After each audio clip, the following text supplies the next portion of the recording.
Alkohol je jediná droga na svete, ktorú keď odmietneš, sa ťa opýtajú ľudia, prečo vôbec nepiješ? Si normálny?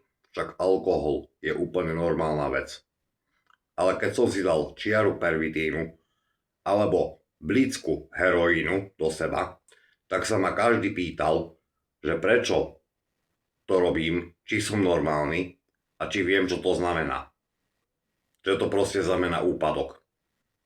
Takže tým pádom všetkým odkazujem, že som sa zbavil aj alkoholu, aj drog a postupne sa zbavujem aj nikotínu.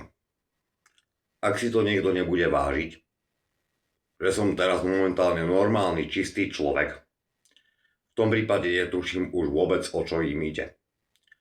Pretože podľa mňa čistý človek je normálny človek.